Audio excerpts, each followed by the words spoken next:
Billions of people are using a lot of electronic devices. Therefore, it is natural that a lot of e-waste arises. Americans throw away an estimated $55 billion in e-waste material annually. The World Health Organization is warning that the amount of e-waste around the world is growing significantly. But what is e-waste, and why are there many health risks associated with it? Electronic waste, referred to as e-waste, includes all discarded electric or electronic devices. The danger produced from e-waste may come from direct contact with harmful materials and heavy metals such as lead, cadmium, and chromium, from inhalation of toxic fumes, and from the leaching of toxic materials and their accumulation in soil, water, and food.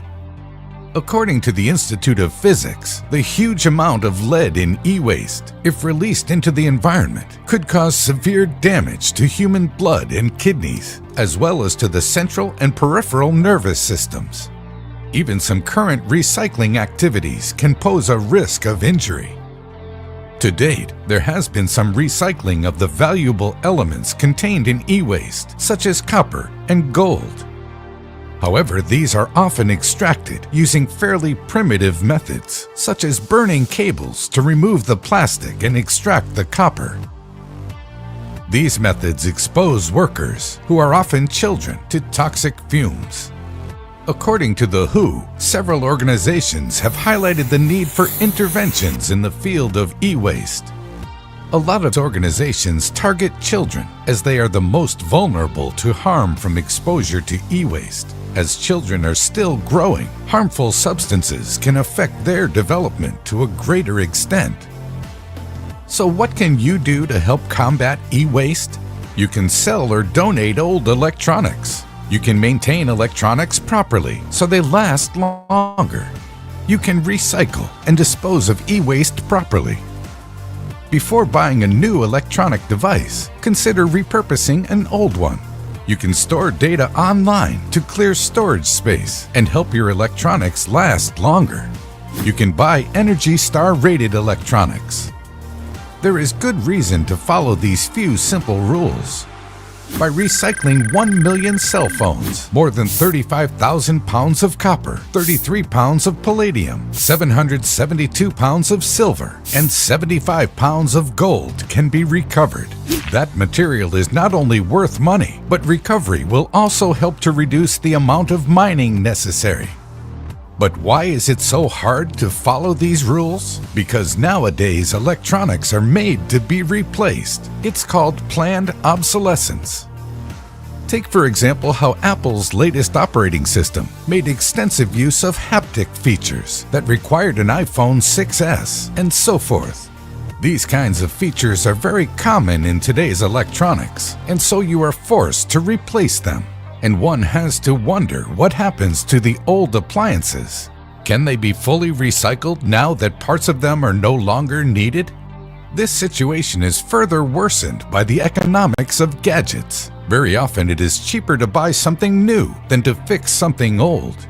And so we find ourselves with two unfortunate situations. The first is the dangerous increase in mining for procurement for the materials needed for production of gadgets. And the second is large amounts of electronics in landfills leaking toxicity.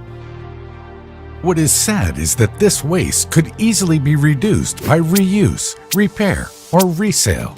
According to the report of ENDS Europe Agency, built-in obsolescence has seen the share of large household appliances that had to be replaced within the first 5 years grow from 7% in 2004 to 13% in 2013. And companies are also to blame, as they increasingly end support for older models or the operating systems that run on them. E-waste is caused by the whole idea of pushing consumers to buy products quickly by making older ones obsolete, and it is causing havoc on our planet. It's a complicated issue that requires a complex solution. One such solution would be to require electronic sellers to provide buybacks or return systems for used equipment. Export limits could also be introduced, where the quantity exported has to equal to that recycled or reused. There are plenty of solutions that can be conceived if we just put our hearts into it. And for the sake of our environment, we should.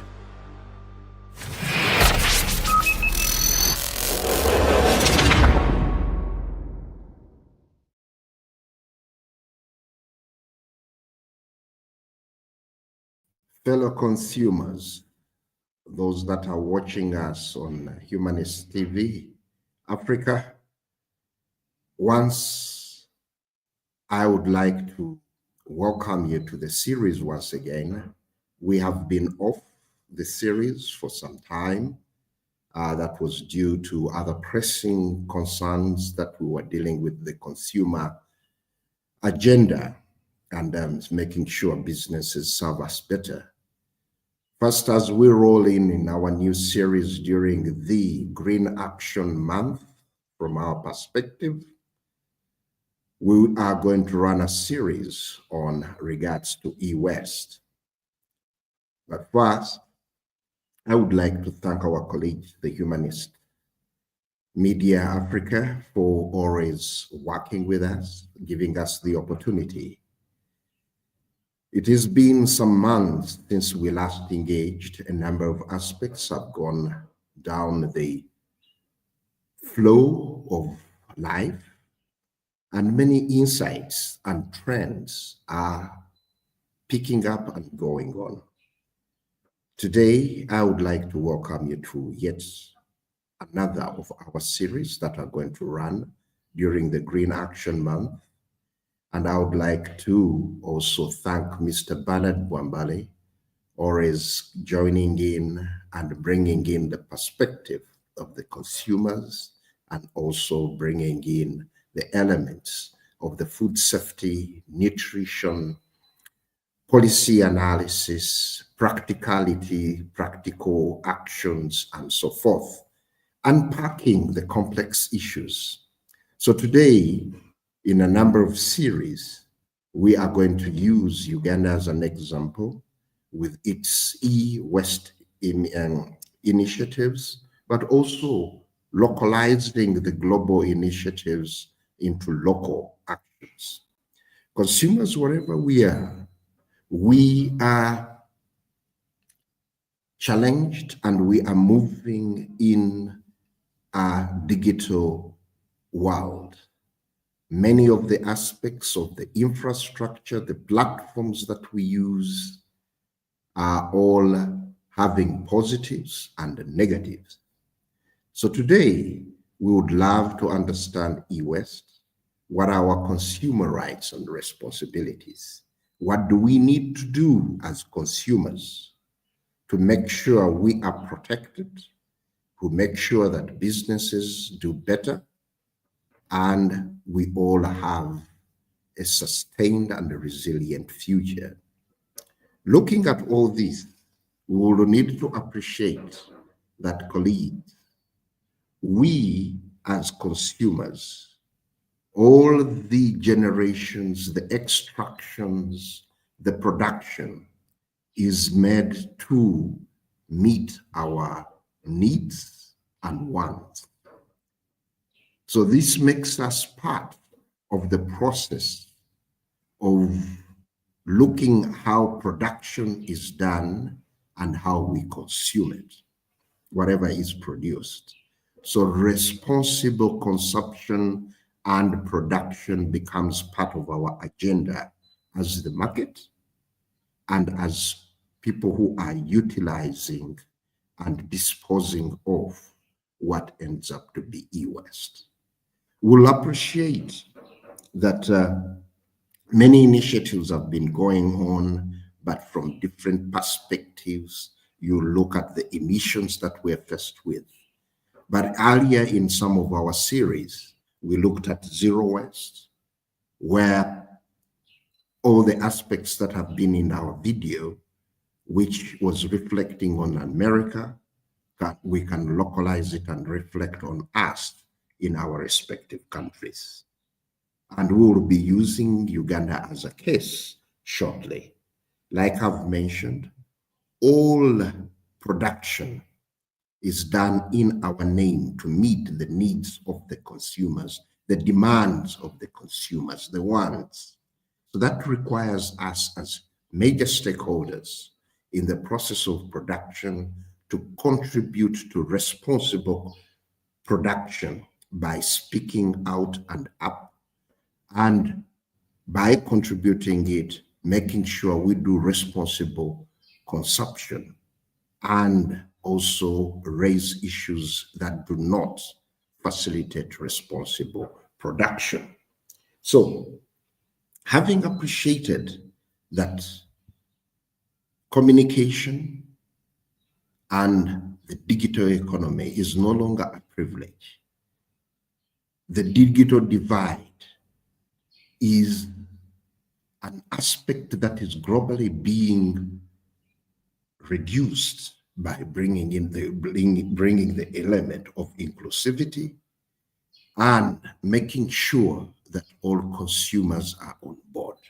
So this brings in the element of our rights, making sure that all the consumer rights, as Bernard will be unpacking later, are well aligned. Like I was saying, the needs that we have as consumers, the aspects to do with the digital appliances, digital infrastructure, digital services are a prerequisite to get our basic needs. You'll find that we are buying food online, we are buying clothing, we're doing payments for health care, we're accessing education, we're paying for sanitary services, all using digital platforms, digital gadgets, appliances in our homes, and so forth. So the digital environment that leads to e-waste needs to meet our consumer rights, the right to basic needs.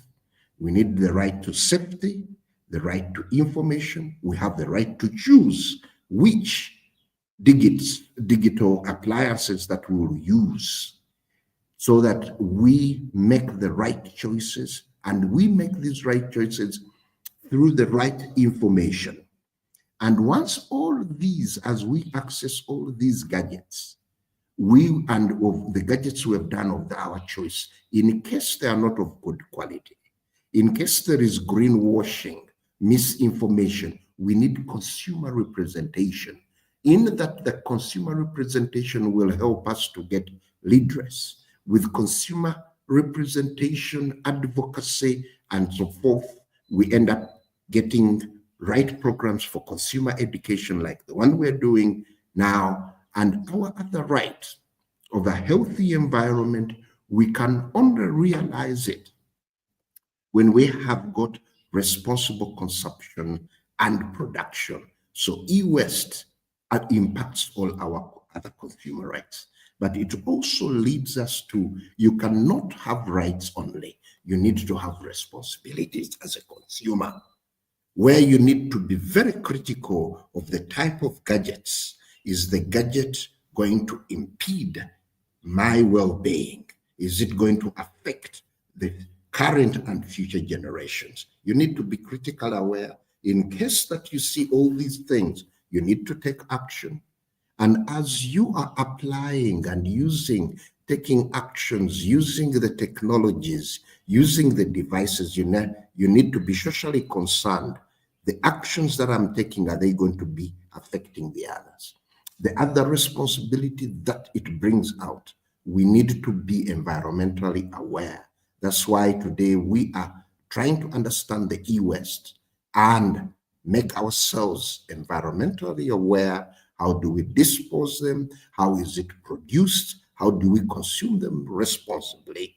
And having understood this, we need to be in solidarity as consumers to make sure that we have got a green economy, we have got a healthy green environment. That's why we need to take action during the Green Action Month. That's why we need to take on the principles of zero waste, so that we do not get affected by all the devices, all the the aspects with regards to e-waste.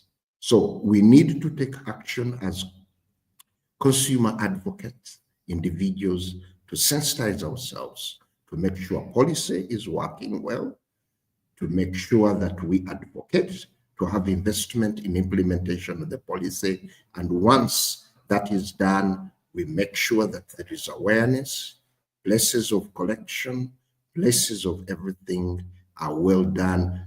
When we are informed as consumers, we are big changes.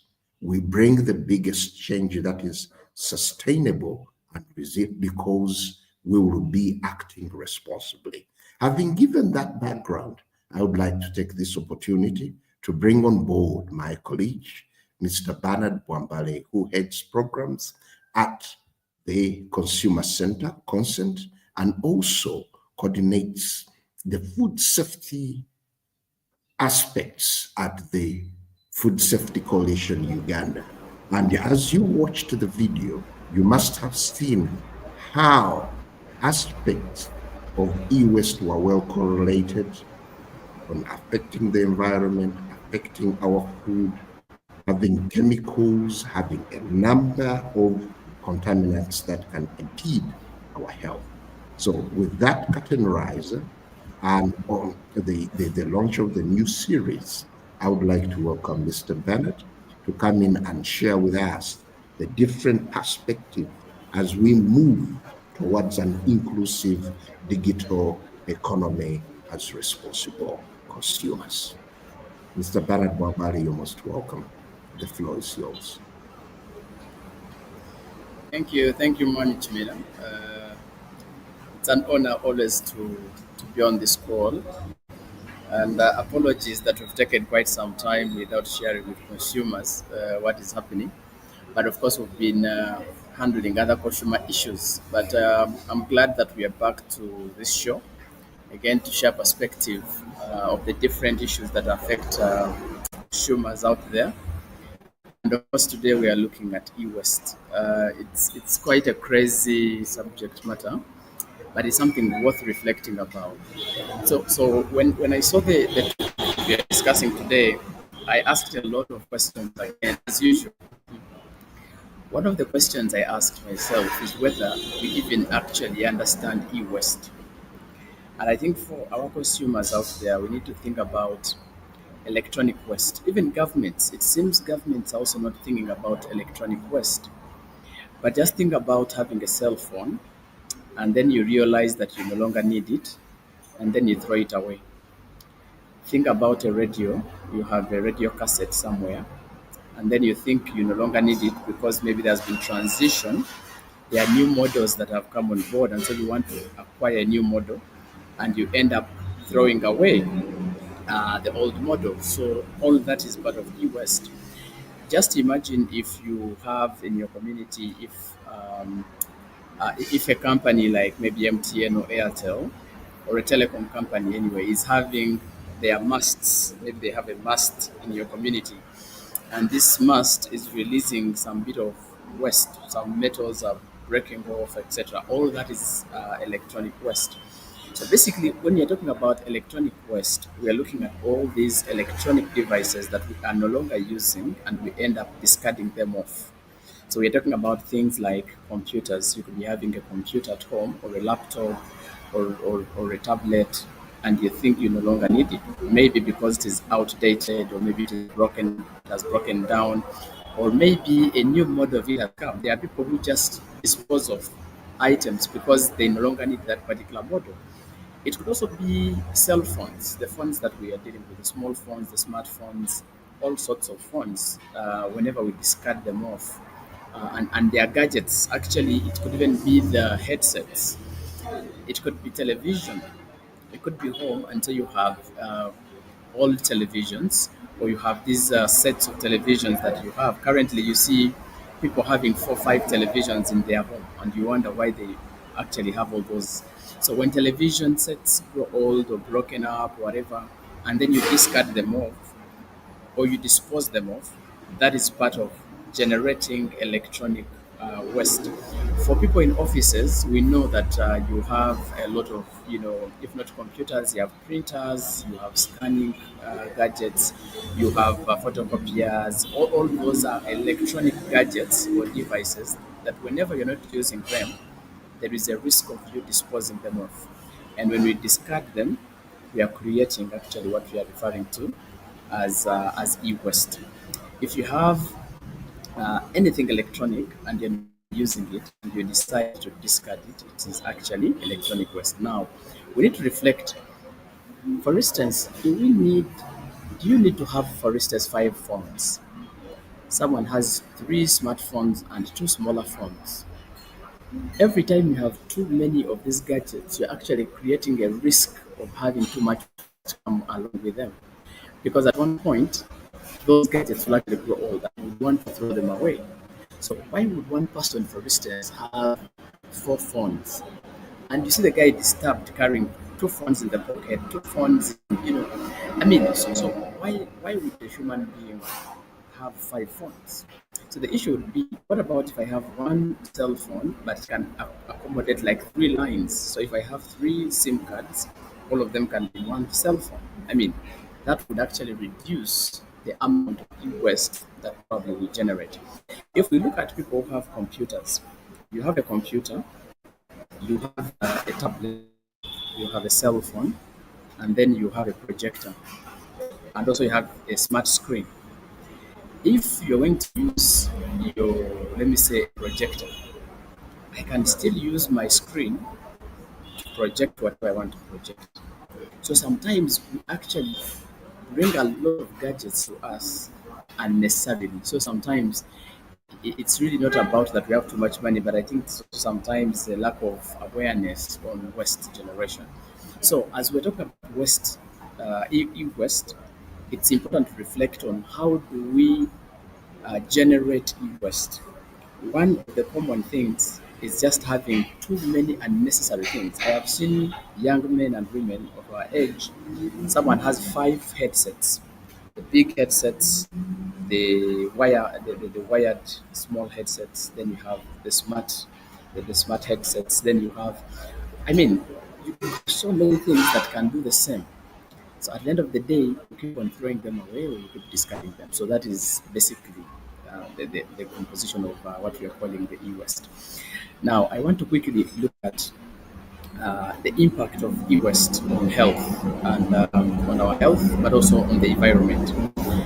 Now, you remember that the era we are in, the 21st century, we see a lot of cancers across the globe, and more so in the developing world. While cancers have been attributed to consumption of unhealthy food, but we see a very huge correlation between cancer cells and e-waste.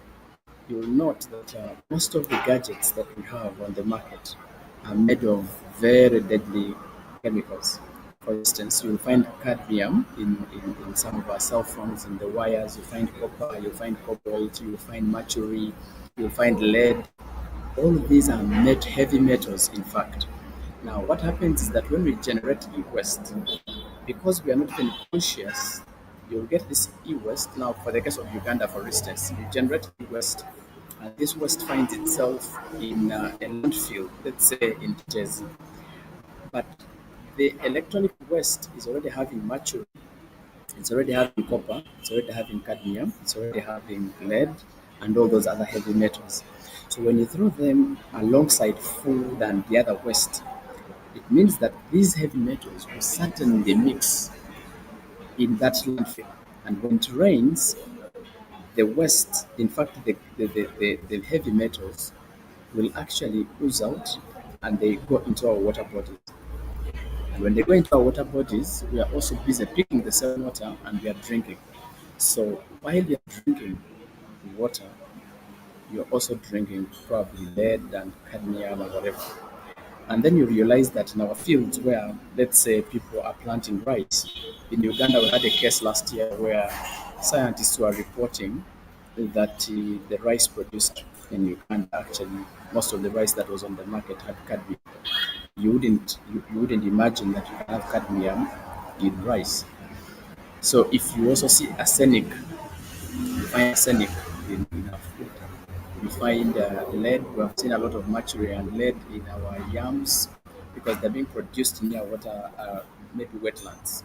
But you see that the waste is actually coming from either electronic waste in our landfills, and so it ends up in the lower lands when it rains and comes in our water. And so we drink, or we use it for cookery, or we even use it to shower.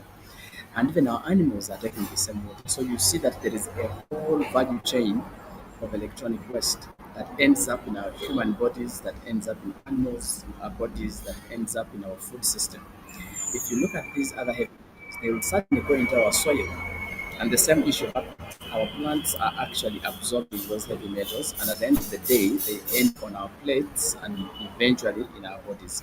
So you find that e-waste is one of the contributing factors that we can blame for the increased cancer rates that we have in the country, just because a lot of waste materials are actually entering our food system without knowing. What about our people? How do we handle waste in our countries? Because of lack of proper infrastructure and proper planning and lack of governance, you find that waste is being burned. Someone just put a pile of waste and they start burning it. Now, every time burning electronic waste, remember, it has the gases, rather it has the heavy metals, lead, mercury, cadmium, and others, and copper, even sulfur, in fact. So every time you're burning them, it means that you're emitting all those into the air, and that is number one pollution that you cannot run away from. So you see a lot of pollution. But what is the meaning of this pollution to health? It means that the moment the environment is polluted, then all of us are inhaling unnecessary compounds in our bodies, and this can affect the functioning of our body cells, and that could be a very high risk factor to respiratory diseases, which are actually claiming people's lives, and also contributing to the carcinogenicity or the cancer-causing compounds that enter our bodies. And so you will see a rise in non-communicable diseases that you cannot actually tell where they're coming from. What about the children who have access to this? So you find that you have children, you have babies who are continually inhaling these compounds, and at the end of the day, it affects the growth and development of these children. It makes their blood even more acidic, and many children will have diseases that we may not even tell which name they are, and many of them actually can die even when they are early. What about our pregnant mothers? The same. Every time they are inhaling these unnecessary gases, unnecessary compounds, it can actually distort the reproductive system. It can actually distort also the growth and development of the fetus, and many of them may have miscarriages here and there. So you see, it's a whole value chain that we need to think about thoroughly to make sure that we address the impact of e-waste on health, but also the impact of e-waste on the environment. What about injuries? Injuries is another big issue in our developing countries like Uganda. People have a lot of injuries. But where do the injuries come from? If you look at the women and men who are working at our landfills, many of them do not have protective gear. Many of them do not have maybe hand gloves. They don't have gum boots. They don't have face masks during the course of their casual work as they are sorting this waste. So just imagine you have a cable or you have some sort of a motherboard that has been thrown away, and then the person touches it with their hand and then it just cuts off the hand. You've seen men and women having kind of injuries on their hands, on their feet. Maybe they are walking barefooted, and so they step in the cable, and it cuts off their feet or their limb. All that is part of the health concerns that we never talk about. So there's a lot of connection between the health of our people and the e-waste that we are actually generating. So we can do something to make sure that we minimize on the impact of e-waste on our resources, but also on the health of the people, and we can be able to improve. Now, one of the other salient issues is looking at governance. Who is responsible for managing this waste?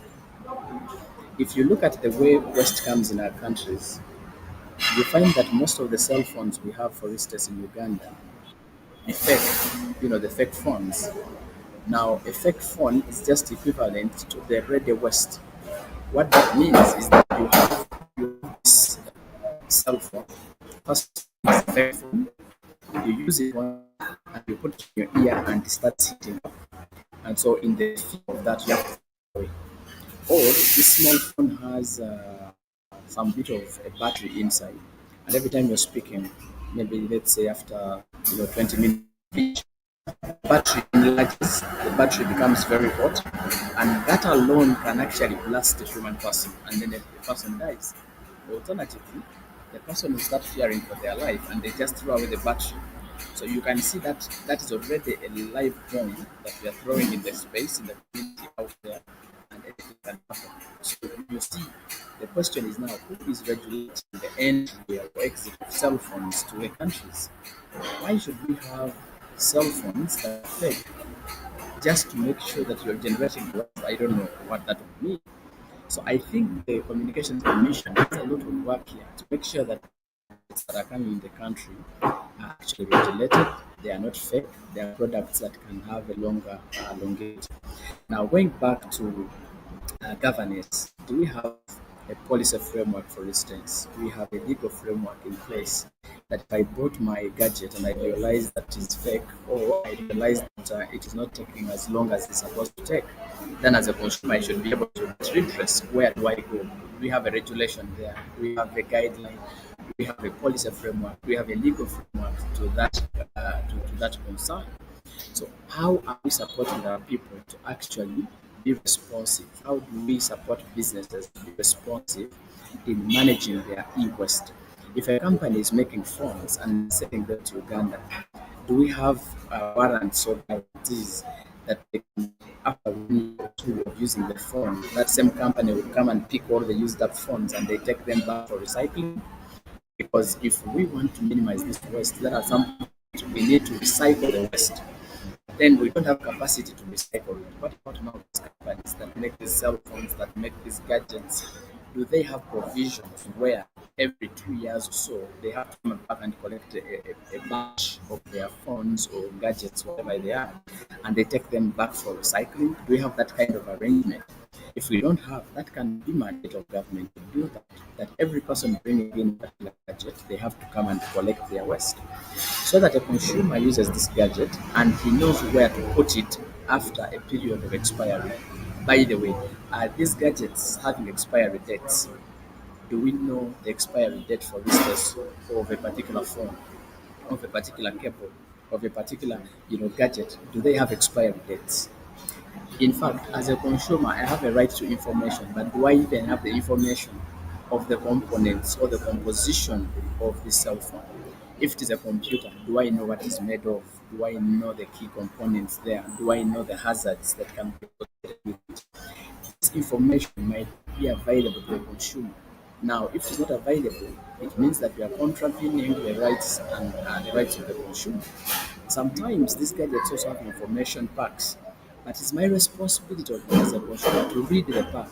So, as consumers, are we also taking a step to read the provisions that have been put? If the companies are hiding important information, then that is criminal. And in fact, we need to hold them accountable.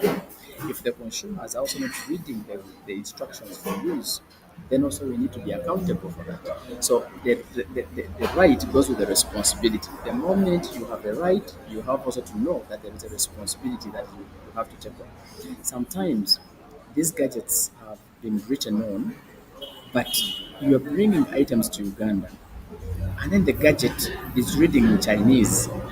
So how would you expect the consumer in Uganda to read the guidance that is written in Japanese or in Chinese? So I think still issues of governance come in here. What is the law? What is the standard of labeling of these items? If you're coming to Uganda, why do you bring a gadget and the information pack on the gadget is actually in Arabic? The language is Chinese, the language is Japanese, the language. Why can't it be the acceptable language of a particular country, for instance? Or why can't we use signs and symbols that reflect a particular thing? If a particular gadget is dangerous, why don't you put danger signs to have some sort of front of the back warning on those gadgets so that we help consumers to understand how this particular gadget is supposed to be used. So you see that we can hold these companies liable if at all they are not doing that. So we need a lot of advocacy, we need a lot of awareness, we need to build people's capacity to identify which gadget to actually use and which one not to use. In fact, everybody dealing with gadgets is supposed to be licensed, and the licensing comes in to indicate that the person, first of all, has capacity to understand the gadgets, to guide the people who are going to use them, etc. But you realize that the gadgets are being sold by people who, I mean, the capacity really to know is not there. We are not guiding consumers. It would have been nice that if you are a company producing particular gadgets, then you create awareness about your gadget so that the consumer knows when, how, where to use the gadget. In that way, we can actually minimize the generation of e-waste. Number two, we can advance knowledge and awareness of our consumers so that they are able to use appropriately the gadgets. Besides, they are right anyway. It's their right to know. It's their right to have this information. We are not even begging. That is how it is supposed to be. All information relating to a particular gadget should be available. If a gadget has a risk, a health risk, and you realize that you come after 1 year of usage, why don't you guide the consumer that this phone should only be used for a maximum of 2 years or 1 year, depending on what the manufacturer has? Because at the end of the day, the moment this information is hidden from the consumer, the safety of that consumer is compromised, and yet it is their right to safety. So we need as companies to reflect, when do I bring this information? How do I have continuous awareness even after the sale? How do I collect waste from the products that are put on the market? How do I use these wastes to actually recycle instead of going to mine more copper, gold, and whatever minerals we are using? Why can't you reuse? Why can't you recycle? Why can't you reformulate these other products that are actually waste? As a country, we need also to come up with some bit of policy or regulatory framework on e-waste. How do we handle e-waste? Where do we discard it? Why should e-waste be taken to a landfill, for instance? Why should e-waste be mixed with food waste? Because we know that at the landfill, the moment there is food waste, it can be sorted, organic food or whatever, and it can be used for manure. Why don't we have the same provisions for e-waste? So how do we manage this e-waste? So we need to be, I think that we need to be keen. As the population increase, we expect that there will be increase in usage of electronics, but also there will be increase in generation of electronic waste, and therefore we must plan to actually have when we are writing our policies on waste, do we categorically show the e-waste bit of it? Do we ever bring on board the provisions on how e-waste is going to be managed? We have areas where we have deliberately designated for e-waste collection. So, for instance, the commission, Uganda Communications Commission, can we have a designated place, either at the workplaces, in the centers, in the city centers, district areas, where e-waste can actually be gathered, and then we can know that this waste can go back and be reused. Now, as a matter of fact, we also need to think about the donations, donations of e-waste, rather of used up materials. If my phone is no longer meeting my needs, because now if I'm a Gen Z, I need a smartphone that is very fast to respond to the things I want to do. Maybe I want to do AI, I want to do a lot of things. Now, if I have a cell phone that is not meeting that, and instead of throwing it away, I could donate it to someone else.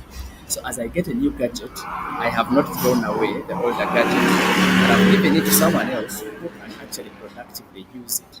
So instead of throwing away, we could actually do donations. If we cannot do recycling, if we cannot do proper management, then why not? You could think about donations of these gadgets. So that will minimize the amount of waste that we keep on generating. I would also keep emphasizing that the companies that are making all these sorts of gadgets, it must be mandatory. In fact, government should make them liable to collecting this waste so that they can reuse, reformulate, or give us new products from them. I think that way we cannot put a whole burden of throwing away gadgets. If I buy my Samsung phone, then Samsung they where I can go and dispose my other phone. So I think that way we can go to really to minimize the waste. Now, lastly, maybe for purposes of customizing and trying to come towards the end of the show, it would be necessary that we keep empowering our people.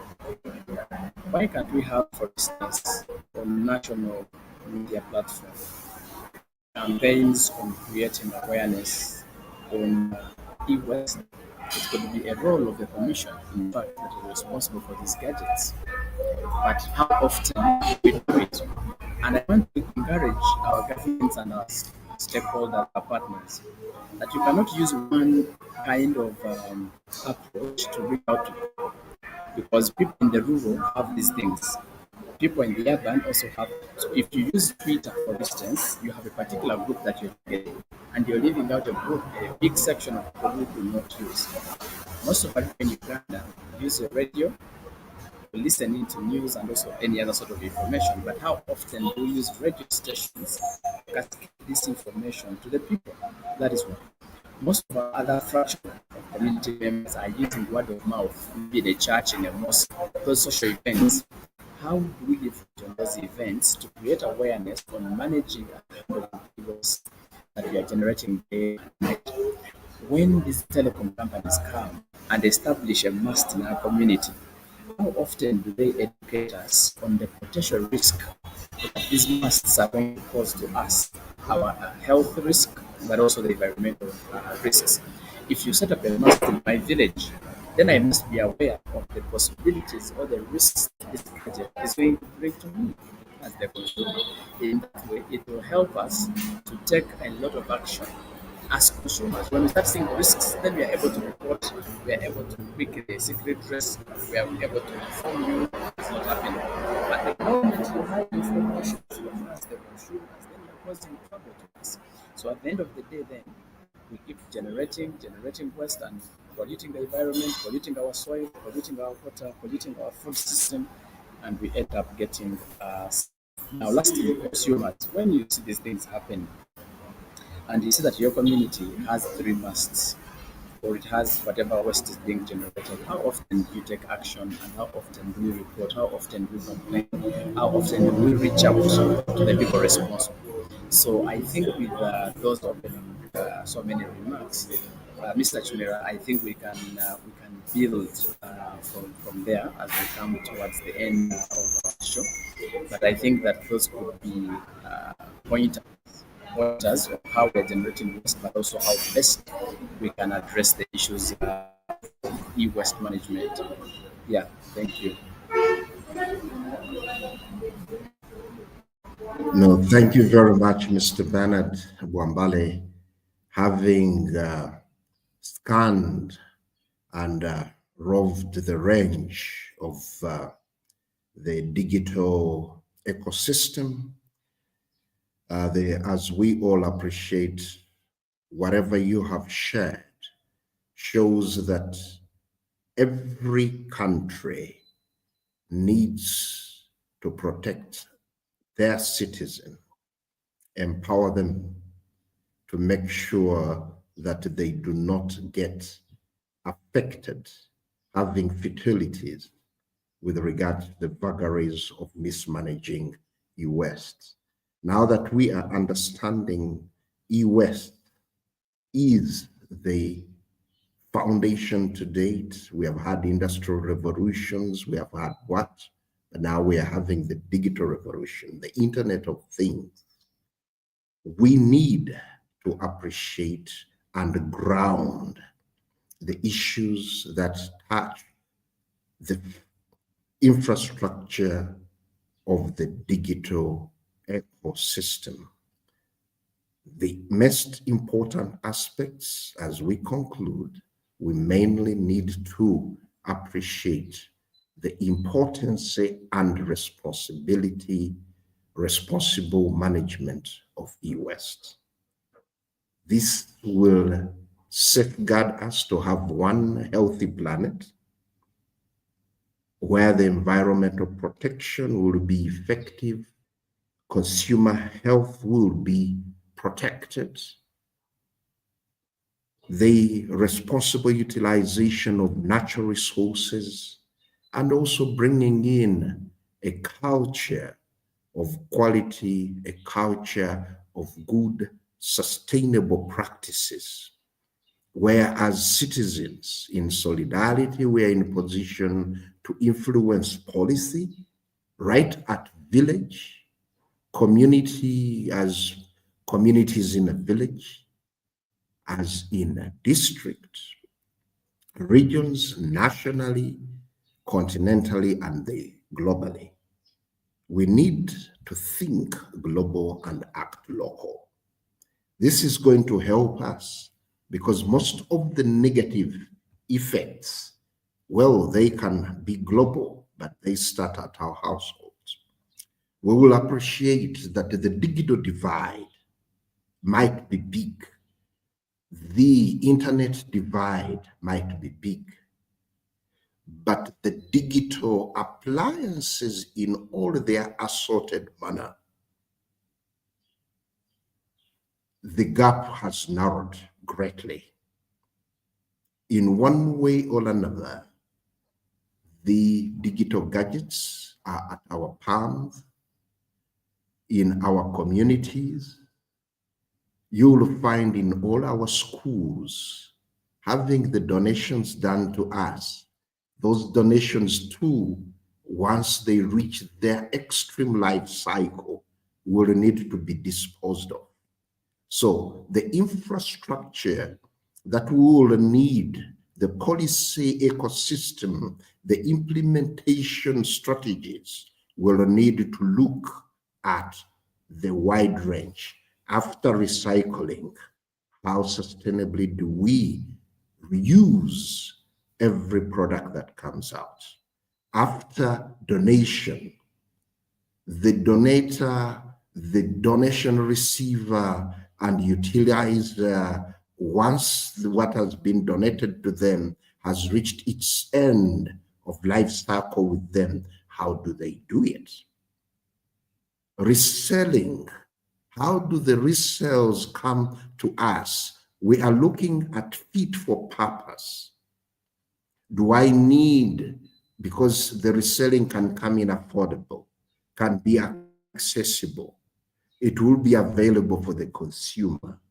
Like Bernard raised, one, you will find one with a series of headsets. One has a headset, has a Bluetooth ear gadget, has got the wire one. And do you, as a responsible consumer, need to have all of these? Is it good to have enough for a purpose rather than having plenty for showbiz? That is for consumerism.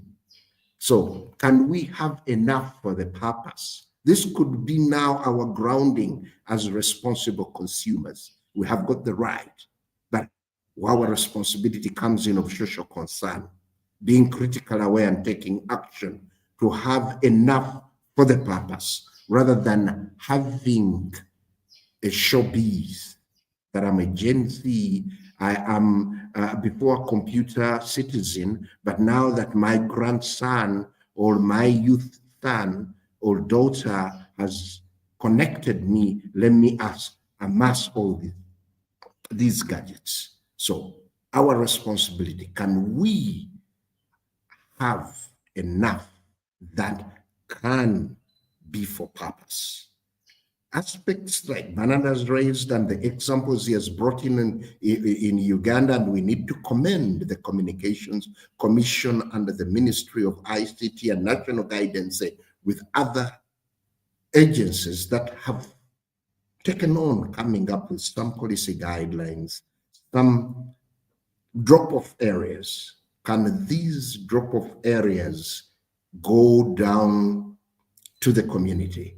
Because when we go to our cities, when we go to our municipalities, when we go to our town councils, trading centers, we'll find that the cities are holding less of our population.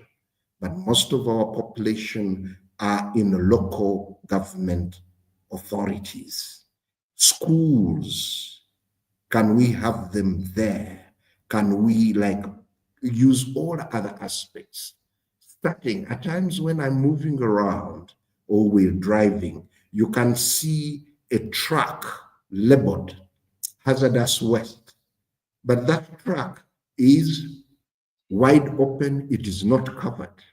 So can we have certified places, drop-offs, trucks that are carrying these e-waste to be certified because they are carrying potential hazard to us?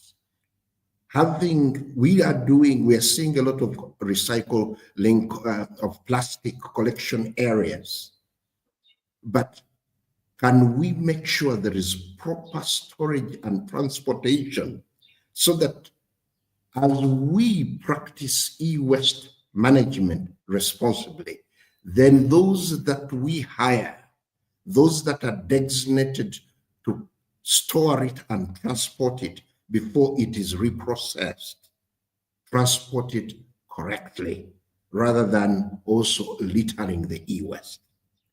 You can see trucks moving the garbage and they go on flying, the garbage goes off flying off. We need to do all these in our communities. And to consumers, as conclude, consumers, before we dispose of, we have got the rights and the responsibilities of consumers. There are needs that we need as consumers. We need to access. We need to be inclusive. We need to be safe. We need our economic interest to be, social and economic interest to be taken care of. We need education. We need privacy. We need sustainability as consumers. We need leaders. We need representation. But there are issues where we need to rub it into us all consumers. We need to be responsible.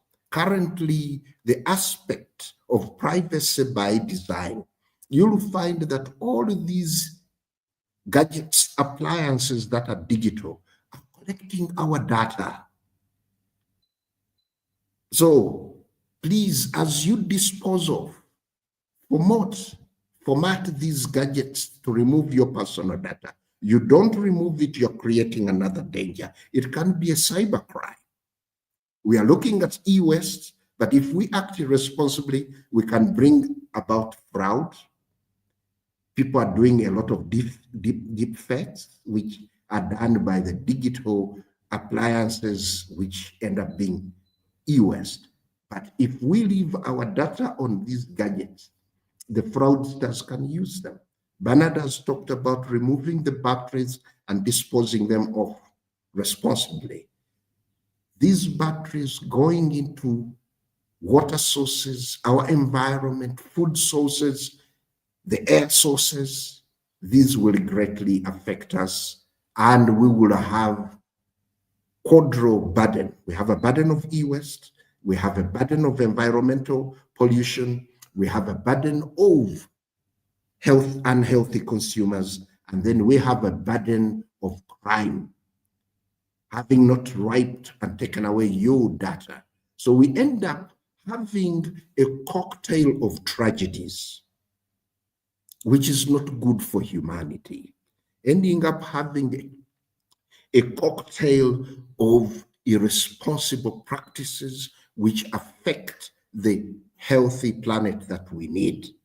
So we will need to see to it that these frameworks at home states, community level, local governments, national governments, regional governments, as we are in the digital economy, the aspects, the offsprings, the byproducts of the digital economy, e-commerce, do not become fatalities. They do not guarantee the current and future generation of the global world. Having said all that, we will always need to plan. As we plan, we will need to continuously check. We analyze our actions. When we see that things are not working out, then we will need to act and make them proper. All of these require us to continuously look at the environment. Whom do we work with? Whom do we engage? We need to understand how we get impacted socially, economically. Technology advancement is very high, and we mitigate all this. We need to collaborate. Ministries, department, agencies, regional economic corporations, continental, and the global environment. We will need to collaborate and advocate for responsibility. We need to sustain all these initiatives. Programs like these, we will need to sustain them for awareness.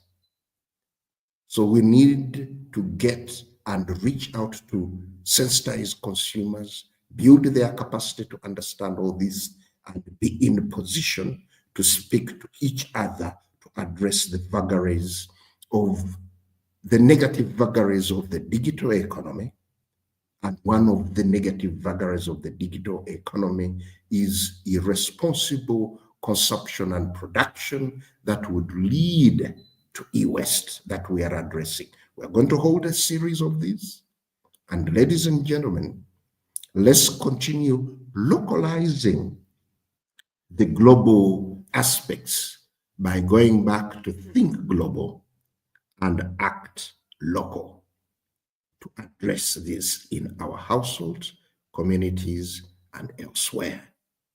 As we conclude the program, we are going to be sharing a small video that will be showing the evolution of the computer right from the 1800s. And we see how it is projected to evolve up to the 2021, up to the 21st century and plus. So it is very important that we remain alert, we partner, we collaborate to have got a resilient and sustainable environment we live on, healthy consumers, and we have got a meaningful digital economy that has got responsible consumption and production. So with that, colleagues, we look forward to being with you next Friday. We yet with another series on e-waste, but this time we will be putting it down. Enjoy the video, and I wish you the best weekend. Cheers. Mr. Chimera, Bernard, your just last before the word? video. Yeah, just before the video. So there is a reflection that I wanted us to maybe to leave for our regulators and other guys. So we realize that this waste we are talking about, while it would be a UCC issue as the regulator, but you realize that the waste is going to the environment, and so the Ministry of Water is affected, the Ministry of Environment is affected, NEMA is affected, the National Environment Management Authority is actually supposed to be part of the game here. Now, if you look at Kampala, for instance, that means KCCA, the Ministry of Kampala, KCCA, all of them are stakeholders in this because they are the ones who have the trucks that do the cleaning of the environment. They are the ones planning for the cities.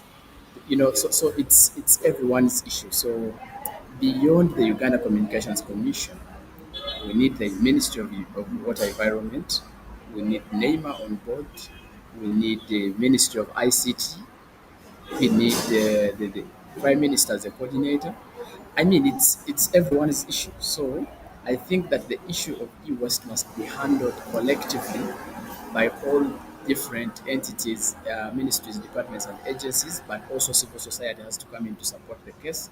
What about our leaders at local level, the religious and cultural leaders? We need to come together and defend and support communities, build capacities, create awareness, and we make sure that we are able to deliver. And maybe lastly for me is the issue of consumers having so many unnecessary things. I have seen consumers who go to buy videos. A consumer can have a disc, just one disc or a memory stick, and you can put your 15 movies or so. But why do you buy then 15 CDs? You find someone going to buy compact discs with movies, and yet you can actually put all those movies on one disc.